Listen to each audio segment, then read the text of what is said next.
এবার একটা প্লেটে তুলে দেখাবো যে কেমন হয়েছে। দেখো কতটা লোভনীয় হয়েছে।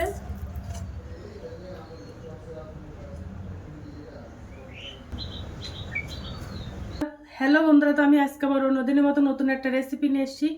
আজকে রেসিপি হচ্ছে কাঁচা আমের আচার বানাবো। তো চলো আমি এই আচারটা কিভাবে বানাই তোমরা শেষ পর্যন্ত ভিডিওটা স্কিপ না করে পাশে থেকে দেখার জন্য অনুরোধ রইল। তো চলো শুরু করি। তো এই আচারটা বানানোর জন্য আমি 3টে আম নিয়ে নিয়েছি। এই আম 3টে আমি কেটে ধুয়ে পরিষ্কার করে নেব। তো আমগুলো দেখো আমার কাটা হয়ে গেছে। তো দেখো একটু মোটা মোটা করে কেটে নিয়েছি। এবার পরিষ্কার করে জল দিয়ে ধুয়ে নেব।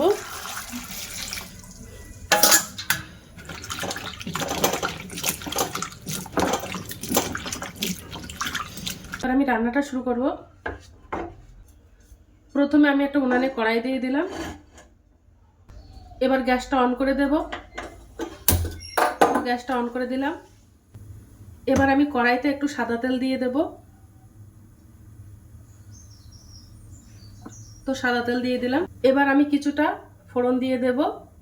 হাফ চামচ মৌরি, হাফ চামচ জিরা, হাফ চামচেরও কম মেথি, হাফ চামচ আজওয়ান,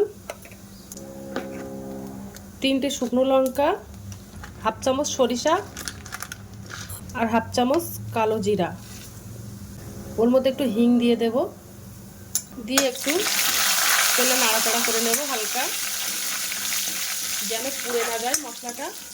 আর কালো জিরাটা সব থেকে লাস্টে দিতে হবে, তাহলে পুড়ে যাওয়ার ভয় থাকবে না।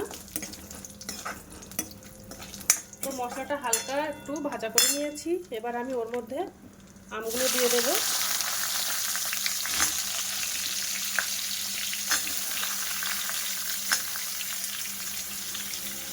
আমগুলো দিয়ে ভালো করে কষিয়ে নেব।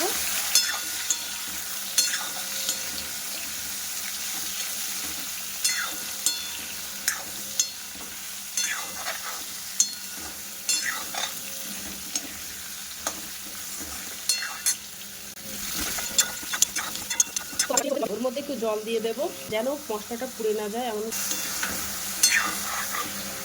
দিয়ে ভালো করে কষিয়ে নেব।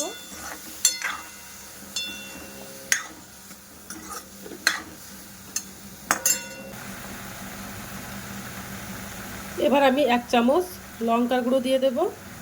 জাস্ট ওটা ঝালের জন্য দিয়ে দিলাম। হাফ চামচেরও কম ধনে গুঁড়ো, হাফ চামচেরও কম হলুদ গুঁড়ো দিয়ে দেব। দিয়ে ভালো করে কষিয়ে নেব।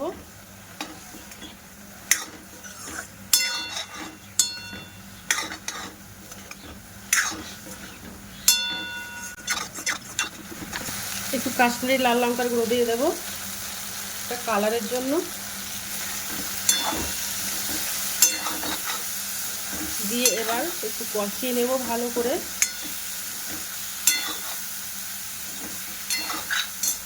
আমি ওর মধ্যে খেজুরের গুড় দিয়ে দেব। তোমরা চাইলে আখের গুড় দিতেও পারো। তো বাড়িতে আমার এই গুড় ছিল, তার জন্য আমি দিয়ে দিলাম। এর মধ্যে আমি কোনো চিনি ব্যবহার করব না। আর এই গুড় দিয়ে বানালে এই চাটনিটা খেতে কিন্তু অসাধারণ লাগে। আর এর মধ্যে আমি আর এক্সট্রা আর কোনো জল দেব না।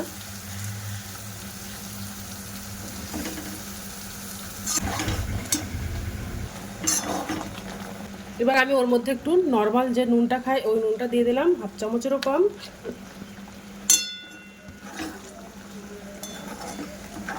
আমি একটু চাট মশলা দিয়ে দেব।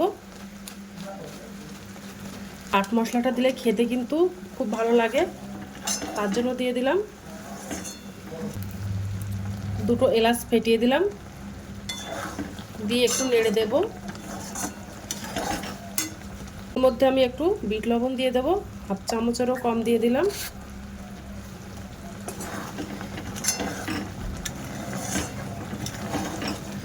দেখেছো কতটা সুন্দর হয়েছে।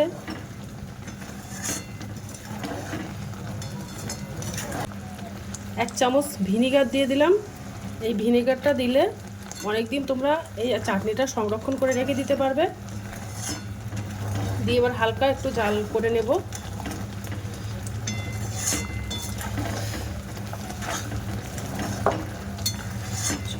এই চাটনিটা খেতে কিন্তু অসাধারণ লাগে, তোমরা একবার হলে বাড়িতে ট্রাই করতে পারো। আর এগুলো 1 বছর ধরে সংরক্ষণ করে রেখে দিতে পারবে। আর ভিডিওটা ভালো লেগে থাকলে আমার চ্যানেলে একটা লাইক, কমেন্ট, শেয়ার এবং সাবস্ক্রাইব করে দেবে। দেখো কতটা সুন্দর হয়েছে।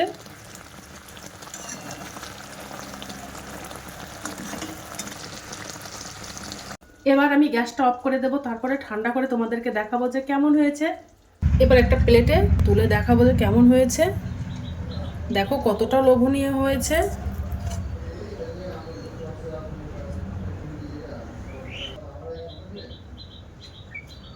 যেমন লোভনীয়, খেতেও কিন্তু অসাধারণ। এই চাটনিটা তোমরা একবার বাড়িতে ট্রাই করতে পারো। তো আজকের দিনের মতো ভিডিওটা এখানে শেষ করছি। আগামী দিন আবার একটা নতুন ভিডিও নিয়ে চলে আসবো। তো টাটা, বাই বাই, সবাই ভালো থাকবে, সুস্থ থাকবে।